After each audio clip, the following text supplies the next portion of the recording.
विश्वासी, देखिए मैं जितना आपको जानता हूं, पिछले कई सालों से हम एक दूसरे को जानते हैं।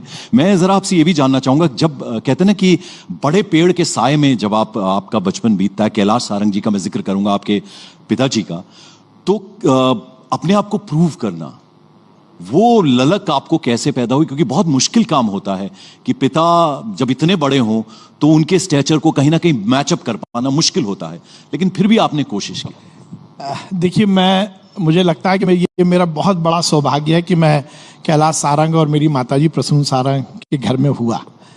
और मैं ये बहुत दृढ़ता के साथ, बहुत जिम्मेदारी के साथ कहना चाहता हूँ कि वो बहुत बड़े नेता थे। मैं तो उनकी पासन में नहीं हूँ, अभी मैं इंच में भी नहीं हूँ, और वो बहुत बड़े व्यक्तित्व थे।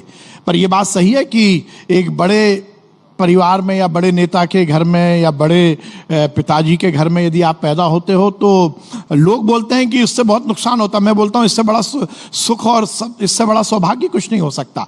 और मैं आपको बताना चाहता हूँ, मैं रोज़, जब तक वो जिंदा थे, तो रोज़ उनके साथ सुबह बैठकर 1 घंटे जो चाय के समय उनसे सीखता था, वही जिंदगी के सफ़र में कुछ काम आ रहा है।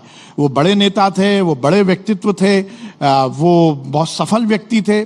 कैलाश सारंग जी, देखिए अब जिस बात का जिक्र हुआ है, बहुत अच्छी कविताएं आपके पिताजी कहते थे, शेरो शायरी कहते थे। तो आज हमारे इतने दर्शक अभी आपको देख रहे हैं और सुन रहे हैं, तो मैं चाहूंगा कि कुछ उनसे जो आपने सीखा हो या अपनी पसंद का। देखिए, दो मैं यहाँ पर बातें करूंगा, एक नहीं 2 बातें उनकी कहूंगा। उन्होंने मुझे एक शेर सुनाया, और मैं चाहता हूं जिसके पास कलम और कागज हो वो जरूर लिख ले। ये जिंदगी का फलसफा है। भाई लिख लीजिए, नहीं तो मोबाइल में नोट कर लीजिए। हाँ, अब आजकल जमाना मोबाइल का है। उन्होंने बहुत अच्छी बात कही। एक नजीर शायर हुए, मैं बिल्कुल तैयार नहीं था, पर आपने बोला मुझे याद आया, और मैं थोड़ा भावनात्मक भी हूँ। मेरे पिताजी ने मुझे सिखाया, और रोज रात में मैं सोने के पहले जरूर ये शेर याद करता हूँ।